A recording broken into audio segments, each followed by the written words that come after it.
Children, today we are going to see in punctuation, second part of English grammar.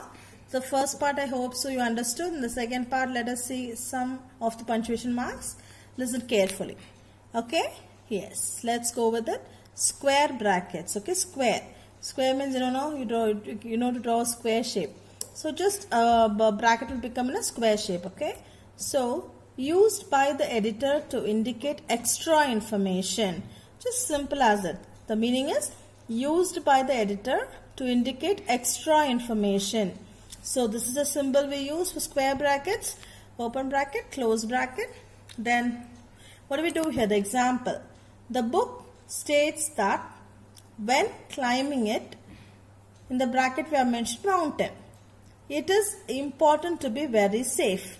Listen carefully. The book states that when climbing it, that is in the bracket important. This is a extra information we are giving. Mountain. It is important to be very safe. Okay, square bracket. This represents about the extra information. Okay. Next comes slash. Here we have a forward slash. Forward slash is used to indicate the word or and can be used to separate the day, month and the year. So here the symbol, slash symbol. Just see inside the box you have written is slash symbol. Okay.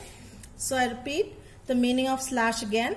Forward slash is used to indicate the word or and can be used to separate the day, month and the year. Example, please explain to the lawyer when you have a slash here, okay, she arrives. It could be he or it could be she also, okay. Then the next, the date today is, I mentioned some other date, for example, 01/02/2017. Okay, see the slash is used here to mention to separate day, month and the year. Okay, as I said earlier in the definition. Next comes hyphen. Hyphen. How do you pronounce hyphen? So, used to join words or to separate syllables in a word. So, used to join words or to separate syllables in a word. So, this is the symbol, okay, like a subtraction symbol, right? Yes. So look at the example here. She is very self-confident. She is very self-confident. Between self and confident you have the hyphen mentioned here, right? Can you see the hyphen? Yeah. Between self and confident.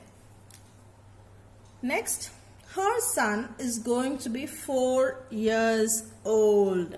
So listen.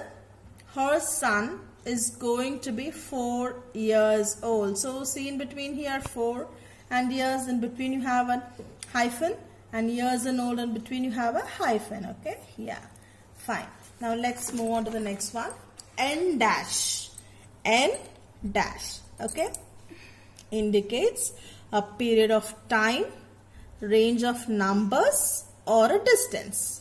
Okay, remember, N dash indicates a period of time, range of numbers or a distance. Okay, so for example, and look at the symbol here, the same, like it looks out from hyphen, N dash, M dash, all looks the same, but where we use it, that matters a lot here. Okay, children, so this is N dash. She lived, for example, she lived in London from 1999 to 2005.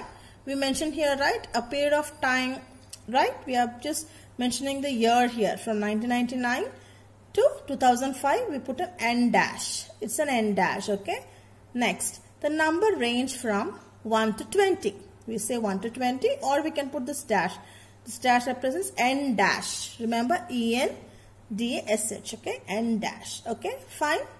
Now next, M dash, M dash. This is a long dash that can be used instead of comma, colon or brackets. You remember in the previous class I taught you about these things, comma, colon and bracket. You can just recollect those symbols, okay, punctuation marks. Here comes the a thicker part. It's a very big dash, okay. Here the example goes like this. I can't wait to see Alan. It's a long gap. That is a dash, M dash, my best friend. It's a big dash, long dash, on Sunday. I repeat, I can't wait to see Alan along that is M dash. My best friend is an M dash on Sunday. Okay. Next, last part of the punctuation, ellipsis points. Ellipsis points. Okay. It's nothing but, let's see the definition here. Indicates omitted words or to add effects to a sentence. Indicate omitted words or to add effects to a sentence. Okay. For example, see here, like the symbol could be like this, 3 dots. Okay, dotted lines, right? Yes, 3 dots in a line. She walked into the shop. So just put those three dots. Okay. Then walk straight back out. So they wanted to say some omitted words, some words missed out there. Okay, right? To add some effects. She walked into the shop. Okay. And then there is like she wanted to add some effects there. Then walked straight back out. Okay. The lady goes into the shop, but she came out. Like what she thought in her mind, we don't know. Just she came out. Okay. Fine. Now listen carefully to what I'm going to say. I'm going to just recollect all the punctuation marks for the day. Just recollect along with me. Okay. Yes. So let's see the first one. Full stop. Look here. Full stop. Comma. Comma. Question mark. Question mark. Exclamation mark. Exclamation mark. Quotation mark. Look at the quotation. Yes. Parenthesis. It's a round bracket. Parenthesis. Okay. Next comes square brackets. Square brackets. Slash. Slash. Hyphen. Hyphen. Okay. Then N dash. N dash. Then M dash. M dash. The last one, ellipsis points. Ellipsis points. So just go through the punctuation marks as I've taught you in the first part of the class and the second part. Please try to see it and get understood. Okay. Thank you, children.